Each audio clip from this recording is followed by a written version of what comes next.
Hello, and welcome to the Nova Fab Lab video on the culinary applications of laser cutting. This is an introductory video to those applications, and towards the end of the video, I will show you a program where we prepare a design for laser cutting. It will be very brief. I'm sure there will be many questions on that. If you do have questions and you want to know the step-by-step process of how to actually make a design ready for laser cutting, I suggest you watch a separate video on your own time called I think it will be called the tutorial video. Yes, it will be a tutorial video. I highly recommend you going to our website and seeing that video.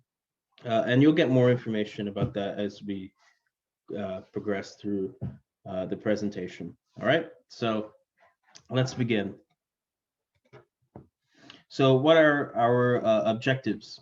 We want to provide an introduction to the culinary applications of laser cutting. We want to keep this as free and as accessible as possible. So I'm going to show you a free design software for you to use.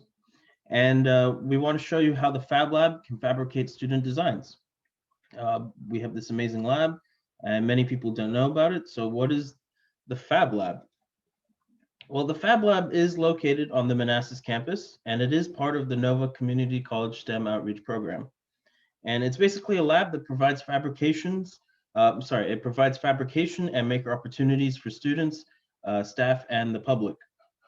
It's a brand new lab. We have laser cutters, we have 3D printers, we have computerized sewing machines, we have a wood shop, a laser scanner, much more. There's a lot more equipment and opportunities there. If you want to know more about it, I highly recommend you go to our page. You see the URL there, but you could go to the Nova website and just search Fab Lab, and you should see our page. So what is a laser cutter? A laser cutter is a machine that uses lasers to cut and or engrave objects. Now, throughout this presentation, you will hear laser cutting, laser cutter, and laser engraver. And for our specific purpose, they are the same thing. It's the same machine. The same machine can do both. The same machine can do laser cutting and laser engraving. And we use the terms interchangeably. And you see an example of a close-up picture there of a laser cutter engraving a piece of wood. And it shows you one of the advantages to a laser cutter, and that's its precision. You could do this by hand, but you just won't be as precise as a laser cutter. And that's what's great about it. So what materials can be used? You can use wood. It's very common. You can use plastics. You can use bread. I've actually seen that before, that people literally engrave bread. Chocolate, that's a new thing that people are experimenting with, and it's kind of like trendy right now in the food community of laser cutting. Fruits, that also I've seen, and many more. You will see a video in this presentation that shows more materials that are used in the engineering world. And you will also see examples of materials used in the culinary world as well. All right, so how does a laser engraver work? Well, there are three major components. We have a laser, obviously, a controller, which is the system that allows the laser to move. And then you have the surface, which is the material, right? So the controller basically allows the laser to move around, and the surface is what's being cut or engraved. And you see that there with the graphic. The laser beam is being redirected by the mirror into the material. And that laser, it can act like a chisel, and it actually vaporizes the section of the material that you want.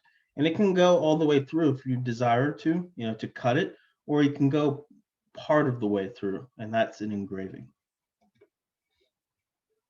So this is a video made by Richard. He's our Fab Lab manager. I'm going to play it shortly. He will show you our machine, and how it looks like when it's in action. All right, so let's begin. Out of all the machines that I work with daily in the Fab Lab, the laser cutter would hands down be my favorite. Now there's 100 reasons why I like this machine so much, but let's first talk about just the name. Unlike 3D printers and CNC routers and vacuum forming centers, where the names of those machines tell you very little about what they actually do, the laser cutter, its name, tells you exactly what it does. It cuts using a laser. Now, we all know laser technology. We've all seen it. It's been in our houses, whether it is something like this that we use to chase our cats around, or something like this that we use for measuring distances in our house. The technology is pretty similar. The real big difference is with this, I can do this pretty much all day long and not have any issues. Do the same thing with that, and you can only imagine what would happen. The way these work is they use what we call a laser tube, and it's a glass tube and it's filled with gases. That's typically carbon dioxide and nitrogen. And when electricity is passed through that tube, it agitates those molecules and it creates a very powerful laser beam. Now that laser is capable of cutting a lot of materials. It can cut through plywood, balsa wood, hardwood. It can cut through MDF. It can cut through cardstock and cardboard and cork and felt. It can cut through plastics and polycarbonates and acrylic. It's an incredibly powerful tool, and they range in power and they range in sizes. So when you open the laser cutter, the first thing you'll notice is this honeycomb material sitting on the bed of the machine. And this is simply a way to protect the laser cutter from the laser beam when it cuts through our material. Here is our gantry system. I'm going to pull this forward to reveal the back of the machine. This is where our CO2 cartridge or our laser cartridge lives. It's behind here, and it's about that big. Now when that generates the laser beam, it shoots it out the back at this little window right here to the back of this gantry. Now if I lift the protective cover up on this, it reveals a bunch of different things in here that are critical to the way this machine works. First is this corner mirror. And the purpose of this mirror is to take that laser beam and direct it across to here, which is called our laser head or our head unit. Sitting in this head unit is a focusing lens, and the purpose of that lens is to take this laser beam and direct it down to a point on this table. Also in this gantry are a series of pulleys, and those pulleys help move this head from left to right, which is what we call the x-axis, and there's pulleys on the side of the machine that move it from back to front, which is called the y-axis. And the way that works is it reads information that is sent to it, or data sent to it from our computer design. So your design that you create is sent to this machine, and this machine deciphers it, and it moves around left to right, front to back, cutting the material. Now I'm going to put a piece of white acrylic on here, and I'm going to demonstrate just that right now.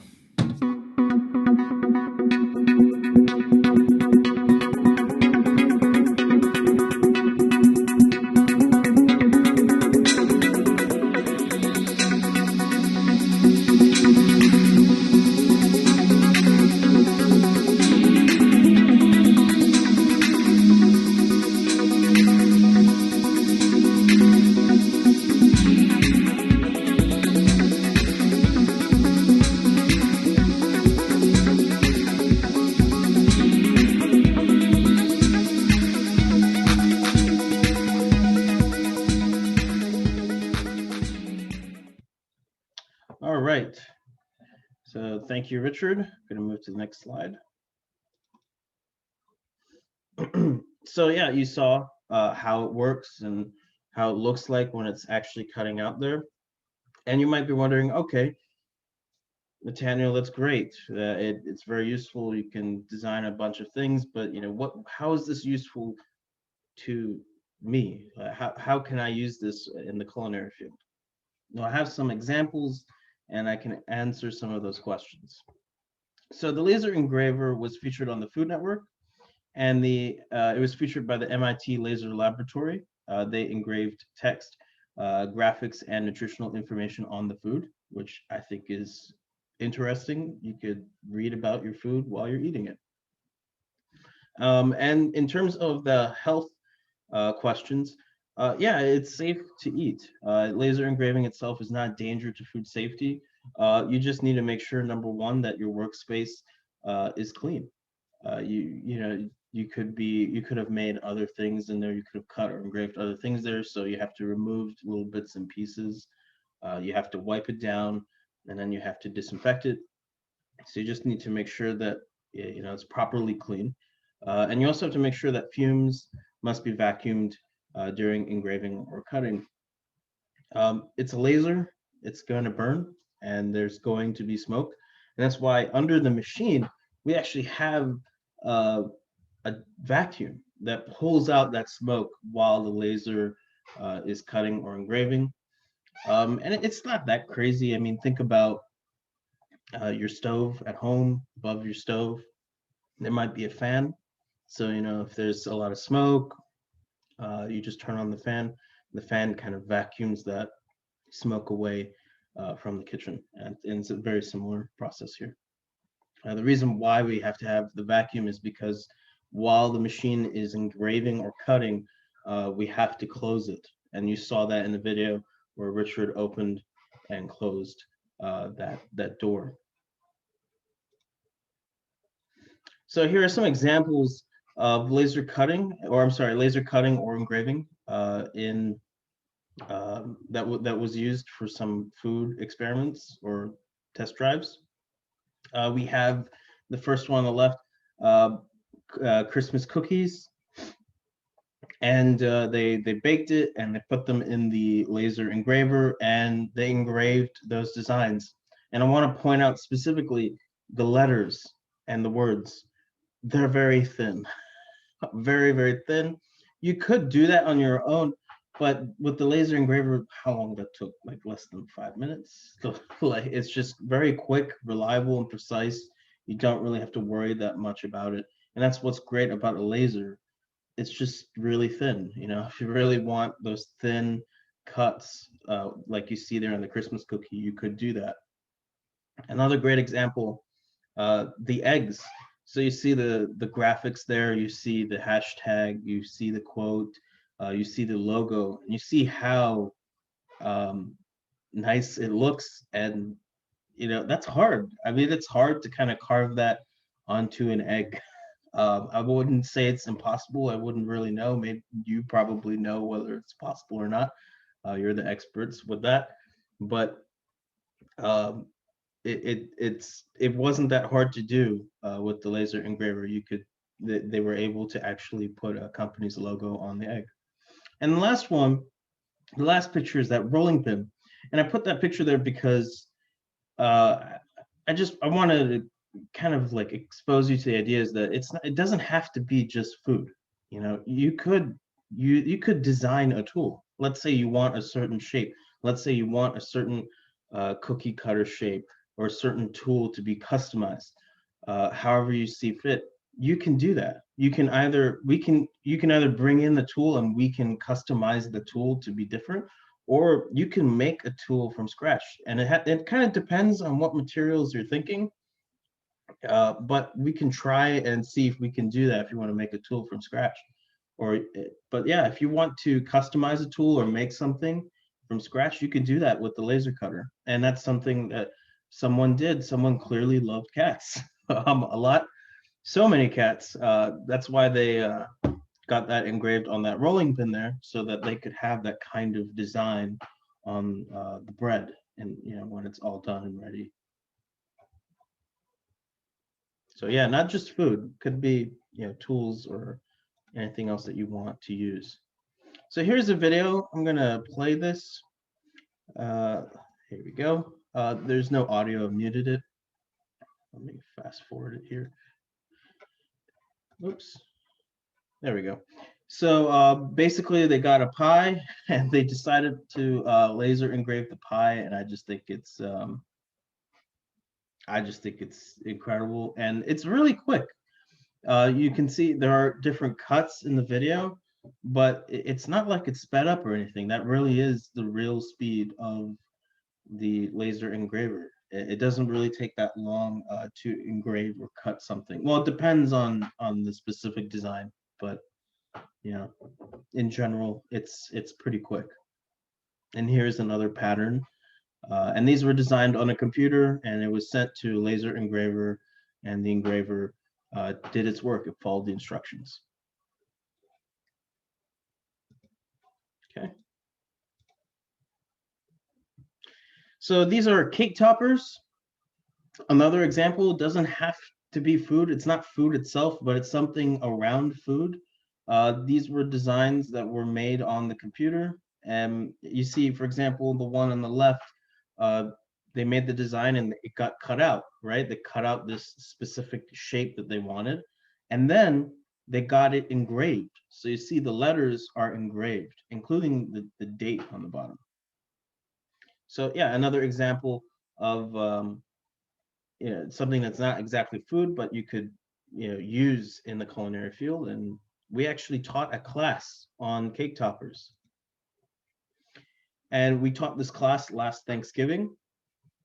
And it was great. We had a bunch of students. We had teenagers, we had seniors, and it was just cool to see seniors trying to learn how to design something on a vector graphics program. If they can do it, you can do it, right? Everyone can do it. And you can see that. So on the left-hand side, you see the designs that some of the students made. They chose images online, obviously open source, Creative Commons images. They customized it, they added text, they changed it however they see fit. And then they submitted the design. We laser cut it, and then we mailed it back to them. And for Thanksgiving, when they put their pie on the table, not only could they say, "I made this pie," I also designed that pie topper there. So that's pretty neat. I really do think the seniors would be happy with that.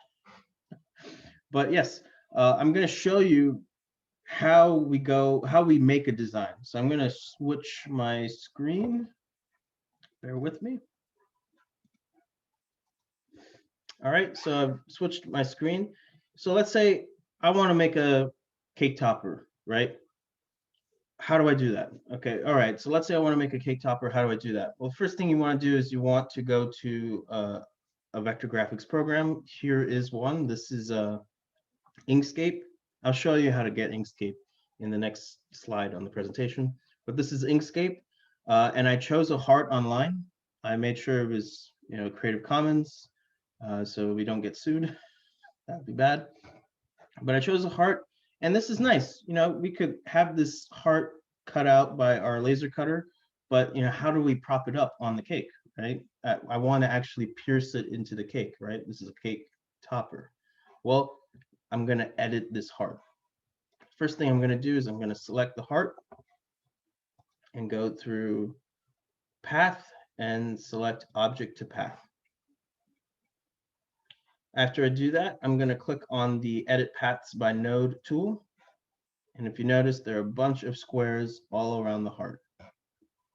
Now, don't be afraid if you can't follow this. This is just to show you how I would make a design. If you want to know how to do it from step 1 to the final step, again, check out the tutorial video. I will go through all of that. This is just to show you how I would prepare a design for laser cutting. So now I have these little nodes. I can manipulate and change the heart however I want, and I'm going to do that. I'm going to pull this node all the way down here. I'm going to grab this one as well. And I'm going to grab this one too. All right, let's zoom out here. All right, so I have my dagger, right? The part of the heart that will pierce into the cake. Now you might be sitting there thinking that's too long, that's too thick, that's too thin, that's too bad. I would do it a different way. That's where your culinary experience comes into it. I will defer to you on that. But I'm not an expert on that kind of stuff, but this is an example, right, of a heart shape that I wanted, right? It's February, Valentine's Day is coming up. I want to make a cake topper for my cake, and I've changed the heart so that I can stick it into the cake. So now that I'm satisfied with this design, I'm going to get it ready for the printer. There are a couple of settings I need to enact in order for the laser cutter to recognize it. So I'm going to go to the Objects tab, and I'm going to click on Fill and Stroke. The first thing I'm going to do is remove the fill. I know it looks scary. It looks like I've deleted everything. It's not a problem. I'm going to go to the stroke paint, and I'm going to bring the stroke. I'm going to turn on the stroke. So basically, I got rid of the fill, but I kept the outline. And I'm going to make the outline red. The reddest red I can make it. I made it the most red, 255 to be specific. Why red? The laser cutter, when we submit a design, it actually studies the design, and if it sees 255 red, it knows that we want something to be cut. That's just how the laser cutter knows. If, for example, if we want something to be engraved, we have to make it the maximum blue. So if it sees something blue, the cutter will know to engrave, and if it sees something red, the cutter will know to cut. All right? So in this case, I want it to cut out a heart. That's why I made it red. I'm going to go to the Stroke Style tab. I'm going to make sure that my units are millimeters, and I'm going to change the width to 0.1 millimeters. So just made my outline a little bit thinner. And that's about it. Yeah, so now my heart is ready. I can submit this design and it can be laser cut. Now you might be wondering, what if I wanted a pink heart? What if I wanted a red heart? Or let's say a black heart or a green heart or whatever. That's a great question. So when you submit your design, there's like a form you have to fill out, and it will tell us what you want. You will say you want this heart to be made out of acrylic, and you want it to be the color pink, right? So you would say pink acrylic, and we have that. We have that in our lab. We have pink acrylic slabs. We'll take a pink acrylic slab, put it into the laser cutter, and it will cut out a heart shape, right? Because it's not a printer, it's a laser cutter. It won't print out colors. I'm sure you guys know that, but sometimes it's hard for us. Like it can be forgotten. That happens. But yeah, that's how you would request a certain design to be in whatever color you want. Right, so now that we have done that, I've shown you how to make a design briefly. I'm going to head over back to the presentation. So yeah, so once again, you see the designs that students made, and we got them printed out, and they were able to put that on their pies for Thanksgiving. And if you want more design resources, or you want to submit designs for fabrications, you can go to the Nova Fab Lab page and submit it there, or check out our resources there. The program that you just saw, it's called Inkscape. That's free and downloadable. You can do that whenever you want. All you have to do is just go to inkscape.org and just click on the download button, and yeah, you got a free vector graphics program there. It's not as detailed as Adobe Illustrator, but you can use Inkscape regardless. By the way, if you are a Nova student, you might be able to use Adobe Illustrator. You might want to check that out if you want to use Adobe Illustrator. But yes, so that's Inkscape, and that's where to get it. You just download it, and you can design whatever you want to design, and you submit to us. All right, so thank you for joining me on this video. Again, you can check out our video tutorials on the Fab Lab page. And if you have any questions, you can email us or contact us with that phone number down there. But yeah, I can't wait to see your videos, and thanks again.